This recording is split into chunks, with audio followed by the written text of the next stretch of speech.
Takže po včerejšku jsem se rozhodl, že umyju kolo. Po každý asi by se mít nemuselo, když není vyloženě extra špinavý, ale dneska to umyju. Jo, včera jsem jezdil, není to moc zašpiněný.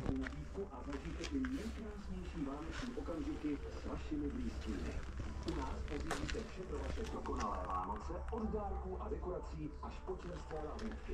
Navíc za ceny, které vás potěší. Například vánoční hvězdu za 49,90 nebo báječný sen půl litru za 89,90. Nabídka platí do 21. listopadu. Jo, celkově to kolo není špinavý, ale umyju ho. Ale mně přijde potom, že to kolo jede líp, když je čistý, než když je špinavý. Jo, jinak myju to vlastně takovouhle tlakovou pistolí. Je to vlastně Parkside.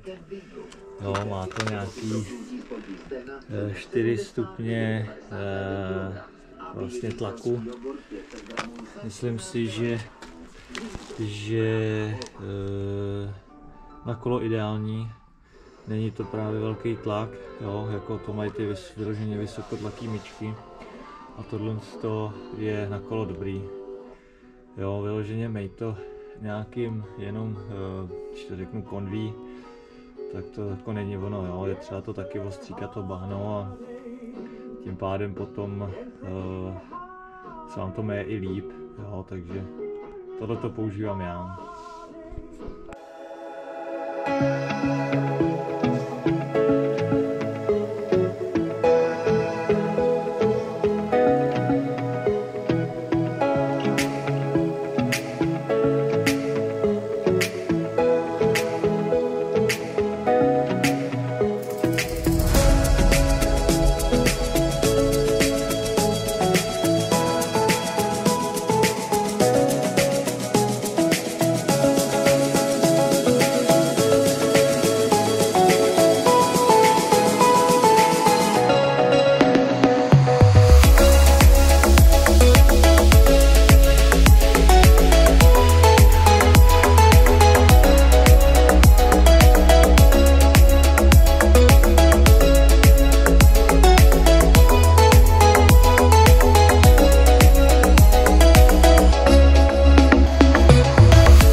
umytý. Nebylo tolik zašpinění, ale mám rád prostě, když to kolo je čistý a funguje tam všechno jak má, jo. Já třeba nesnáším, když mi na kole něco vrže, něco mi tam prostě nefunguje, tak to prostě to nejde, jako jo. To jsem takový, že to začnu hned řešit, protože kolo je jako auto, prostě jakmile nefunguje tam něco, tak je to špatně, jo. Takže já jsem to tak nějak umyl a ještě to teďko promažu, to taky dělám po každém umytí, to by měl asi každý. A co se týče řetězu, tím samozřejmě záleží, co tím, jak ho mažete nebo čím ho mažete a podle toho potom se zachovat, jo. Já tady, když by někdo chtěl, tak mu můžu říct, čím to mažu, jak to mažu, ale myslím si, že ať udělám jakýkoliv způsob, nebo kdokoliv jakýkoliv způsob, tak se nikomu nezavděčí, jo. To je, někdo udělá takhle to maže, někdo takhle, je tam, řeknu, třeba 1000 způsobů a ani jednomu se to líbit nebude, jo. Takže prostě tohleto z toho důvodu já to dělat nebudu na kameru. To je opravdu, kdyby vyloženě to někdo chtěl, ale myslím si, že určitě ne. Tak jo, hele, díky a mějte se, ahoj.